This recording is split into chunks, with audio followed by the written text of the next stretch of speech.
kasus Kak Fitri yang dugaan penembakan itu seperti apa sih Bang, dan sejak kapan nih Abang diberi kuasa oleh Kak Fitri sendiri? Ya, saya diberi kuasa itu tanggal 10 Januari. Kebetulan kemarin waktu saya baru pulang dari Mekah, dan akhirnya resmi tanggal 10 saya ditunjuk untuk mendampingi Mbak Fitri dalam menangani kasus ancaman yang ada di Ruko ya.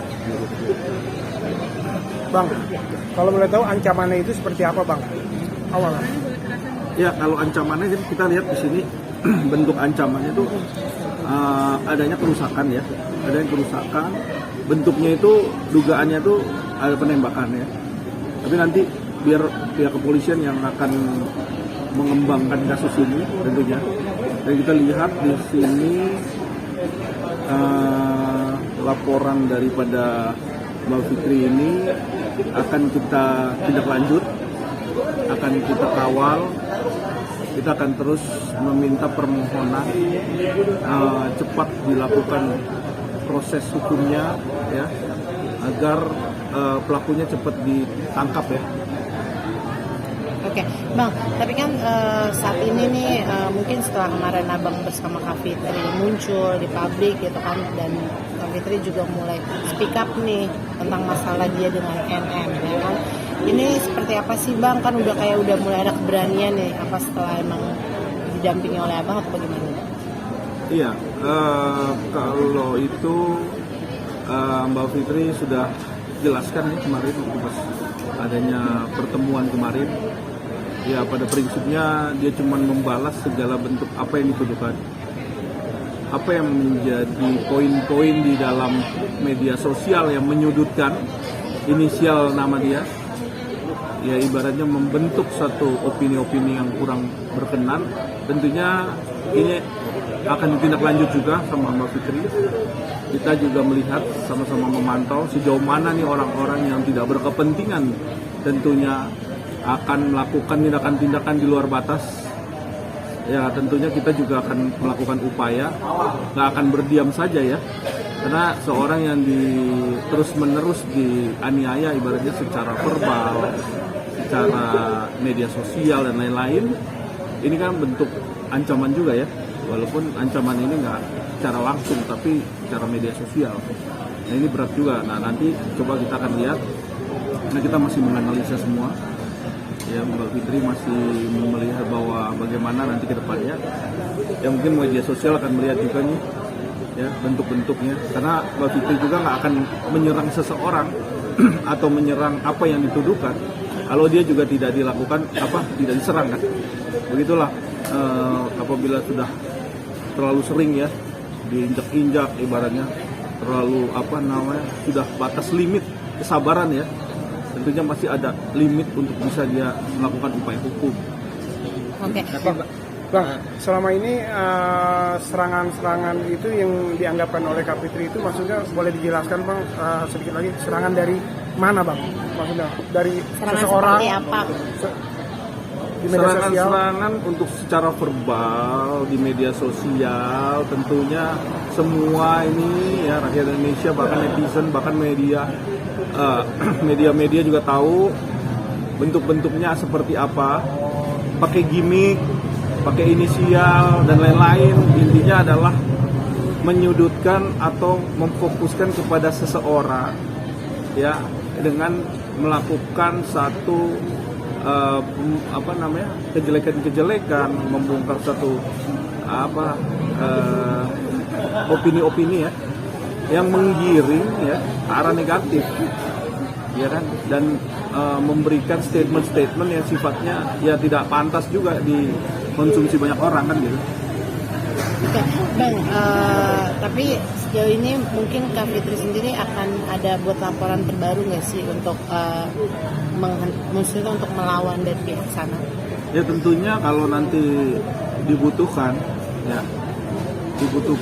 dan memang nanti perlu, sudah dalam posisi limit yang sudah nggak bisa dibendung lagi, dan juga memang kita sudah minta juga surat buat Kementerian Komdiji ya, agar dilakukan verifikasi terhadap orang yang mempodcast atau memblas atau memberikan statement-statement di media sosial yang sifatnya adalah menghujat ya, membongkar segala aib-aib yang tentunya ini kan kita harus memverifikasi ya secara hukum kalau itu proses hukum itu dijalankan, dan memang kita meminta agar jangan terlalu sulit juga ya dalam proses hukum laporan undang-undang ITE ini kan harus pembuktian, ahli bahasa, ya ahli kriminologi dan macam-macam yang harus dipenuhin. Nah ini kan sekarang sulit di sini, makanya kita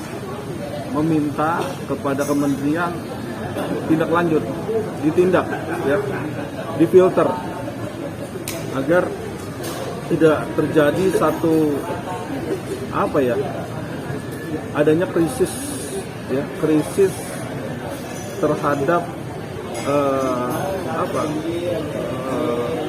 kesehatan dari media sosial sendiri. Kesehatan dari media sosial ini kan ibaratnya orang yang menggunakan media sosial ini kan harus berdampak positif kan. Tapi kalau udah menghujat, menjelekkan orang, menghina-hina dan lain-lain, ya kan, dan semua bermuatannya negatif ya. Tentunya ini kan juga jelek banget nih ditonton banyak orang ya, tentunya apalagi anak-anak kecil ya. Jadi kayak semacam satu satu bentuk penjajahan hak asasi manusia. Ini juga perlu kita pahamin di sini gitu. Pak Fitri sendiri mungkin cerita sama abang mengalami kejadian ini sejak kapan sampai di kantornya sampai ada kaca pecah, terus juga ada yang berubah? Ya kalau dilihat ya dari tahun lalu ya, bulan September, Oktober lah, karena kejadiannya tuh 3 bulan yang lalu adanya ancaman tersebut ya, terus juga laporan, sudah sempat telepon saya dan cerita, dan buat laporan juga pada waktu kejadian. Sekarang tinggal kita lihat tindak lanjutnya, karena kan tentunya polisi juga harus bersikap, harus punya cara bagaimana ini bisa ketangkep siapa pelakunya. Dan kita juga melihat bahwa pemain narkoba, judi online, bahkan juga pelaku-pelaku bom teror dan lain-lain tuh bisa ketangkep ya. Tapi saya rasa pihak kepolisian lagi bekerja keras. Kita menghargai proses hukum ini karena yakin pasti akan ketangkap orangnya. Bukti-bukti petunjuk sudah ya. Kemudian dari Inafis dan Bareskrim Mabes Polri juga sudah turun pada waktu itu. Kita lihat juga apakah kasus ini tetap akan ditangani oleh pihak Tangerang Selatan ataukah diambil alih agar cepat diprosesnya. Tak berlama-lama, kita juga tahu siapa pelakunya. Oh, jadi abang udah tahu nih maksudnya pelakunya? Belum. Dari pihak. Kalau pelakunya saya sampai sekarang belum ada info. Tapi kan dugaan-dugaan itu pasti ada. Kita juga belum bisa membicarakan hal ini karena kita juga harus semua itu praduga tak bersalah. Siapapun yang melakukan ini nanti biar kepolisian yang akan mengungkap semuanya. Oke.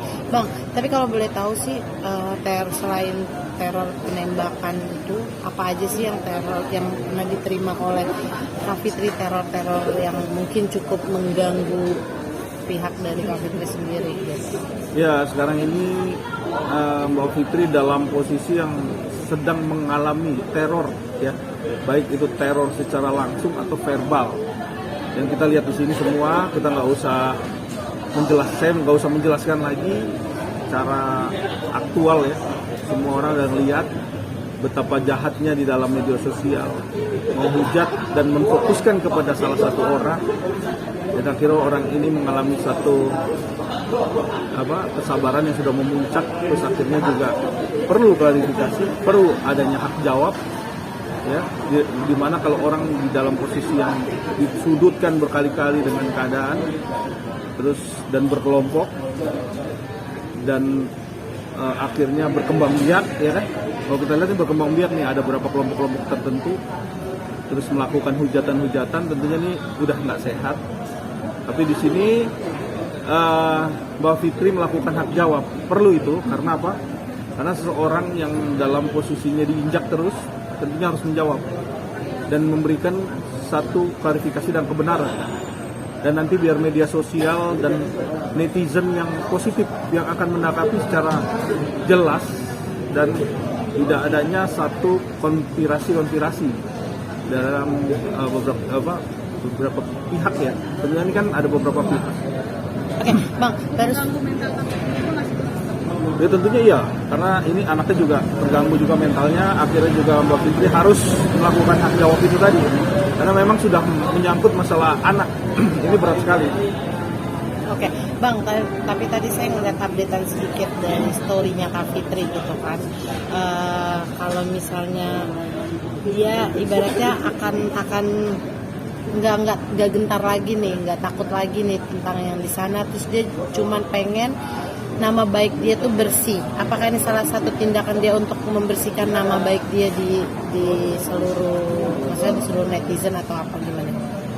Ya, artinya segala sesuatu yang dilakukan Fitri sudah cukup sangat bijaksana ya.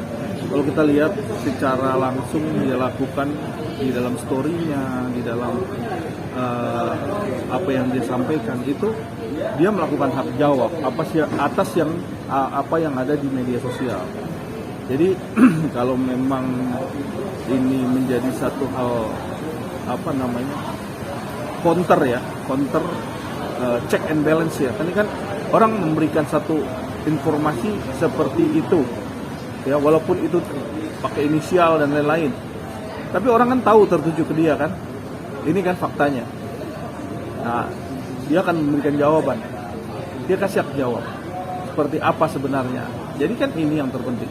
Jadi apa yang dituduhkan lama-lama kan mengikuti dan berkembang, akhirnya juga sampai kepada kebenaran.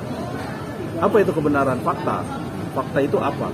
Benarkah apa orang misalnya dituduhkan berkali-kali di media sosial, terus dia beri hak jawab, terus nanti pelan-pelan kan terkuak semua nih, terjawab semua apa yang dituduhkan.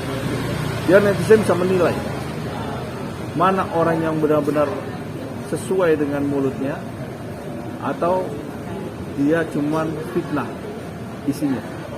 Ini akan terlihat. Jangan sampai yang keji ini ibaratnya semua orang-orang yang melontarkan kata-kata dan macam-macam dan itu tertuju pada salah satu orang tertentu dan akhirnya dibunuh karakternya. Ini kan suatu kejahatan yang luar biasa.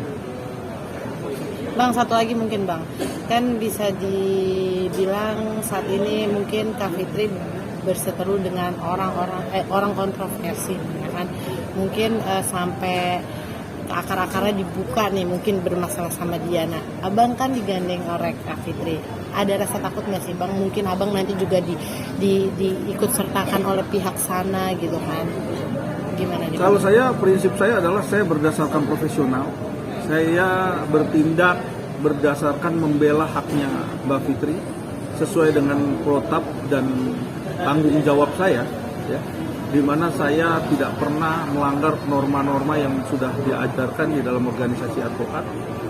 Saya selalu bertindak atas nama klien saya. Tidak ada unsur-unsur lain, tidak ada kepentingan-kepentingan untuk menghujat seseorang. Prinsipnya adalah bagaimana klien saya ini mendapatkan hak yang setara di mata hukum. Itu yang terpenting. Tidak ada saya ini memberikan statement-statement yang sifatnya adalah memberikan dampak yang negatif, juga tidak ada. Saya ingin bagaimana masalahnya Mbak Fitri ini cepat selesai. Kalau memang dia mengalami suatu hal yang cukup dahsyat di dalam di media sosial, terus ini ada muatan-muatan yang kiranya melanggar hukum, tentunya ini akan kita melakukan upaya hukum. Itu suatu hal yang cukup lumrah dan wajar seorang yang diinjak sampai berkali-kali dan terus akhirnya dia juga sudah tidak sanggup lagi untuk dalam keadaan ini. Tentunya saya sebagai kuasa hukumnya Mbak Fitri berhak untuk melawan, ya berhak untuk membela secara hukum tentunya, karena kita nggak boleh keluar dari koridor hukum. Poinnya itu aja. Oke.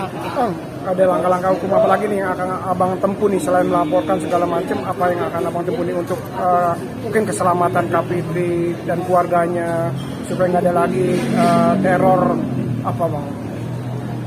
Jadi kalau itu pasti tentunya meminta perlindungan hukum ya kan. Kalau tentunya jangan sampai ada teror-teror lagi, dan memang kita memang berharap ini masalahnya Mbak Fitri cepat selesai. Jangan ada hal-hal lain yang masuk ke dalam urusan ini, karena fokus kepada proses hukum dan apa yang dialami Mbak Fitri itu yang menjadi tanggung jawab saya sebagai kuasa hukumnya.